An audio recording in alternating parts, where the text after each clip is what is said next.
ちゃんおはようございます。今日は雨だね。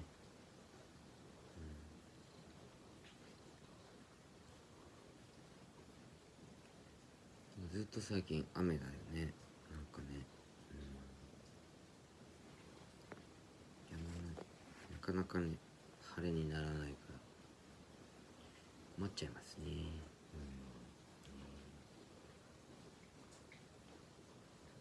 姉ちゃんもずっと家にいるね。まあいいんだけどね。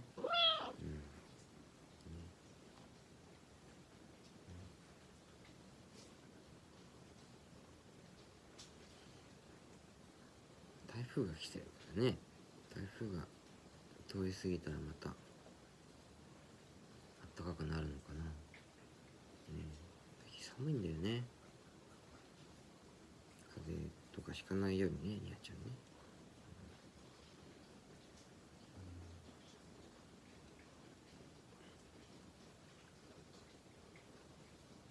台風もそんなにね、なんかあんま強くなくてよかった。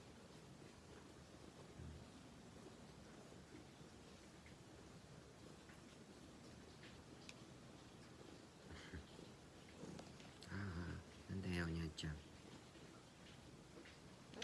どうしたの？ご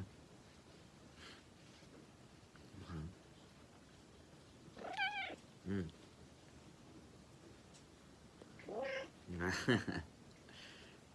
うしたの？今日もいい一日でありますように。